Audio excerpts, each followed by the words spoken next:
এটা হচ্ছে একটা পুডিংয়ের মিক্স প্রোডাক্ট। এখানে ক্যারামেল টপিংয়ের সহ আছে ক্রিমি ক্যারামেল। সো এখানে একটা পুডিং বানানোর জন্য পুডিংয়ের পাউডার আর ক্যারামেল টপিং এখানের মধ্যে আছে। সো আজকে এই পুডিংটা বানানো হবে, এই জন্য 2টা কাপ নিয়ে নিছি। 2টা কাপ বাটি নিতে পারেন, কাপ নিতে পারেন, একটু বড় সাইজের নিতে হবে 2টা। তো এই ক্যারামেল যেটা আছে প্রথমে এটা আমরা এখানে ঢালিয়ে নিচ্ছি। ঢেলে এটা ভালো করে মিক্স করতে হবে সব পাশে মিক্স করতে হবে, যে 2টা বাটিতে সব পাশে মিক্স করতে ভালো মতো মিক্স করা হয়ে গেলে আমরা এটা নর্মালি রেখে দিব। তারপরে আমরা চুলায় 500 ml বা আধা কেজি তরল দুধ নিয়ে সেটিকে ভালো করে জাল দিয়ে নাড়তে থাকবো। ভালো করে জাল দিব যাতে এটা উতলিয়ে যায়। জাল দিয়ে এটাকে নাড়তে থাকতে হবে।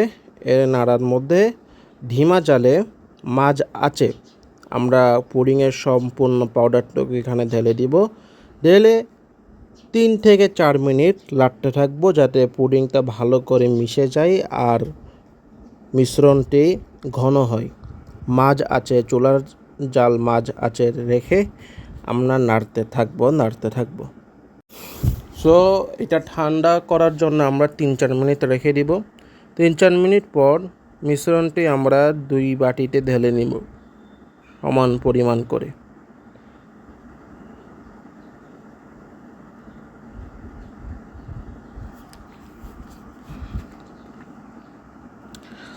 ঢালা হলে এটি আমরা ফ্রিজে রেখে দিব 1 ঘন্টার জন্য।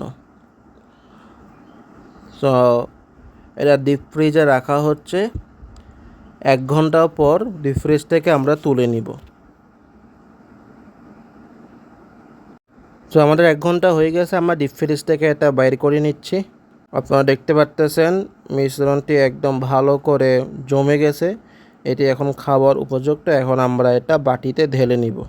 বাটিতে ঢালার জন্য আমরা ছুরি দিয়ে চারপাশে একটু সাইজ করে নেব যাতে এটি আলগাভাবে বের হয়ে আসে।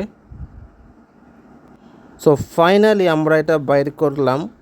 বাইর করার পর যে ক্যারামেলগুলো নিচে একটু লেগেছিল সেগুলো একটু উপর দিয়ে মেখে দিলাম। সো আমাদের এই পুডিংটা সম্পূর্ণ রেডি।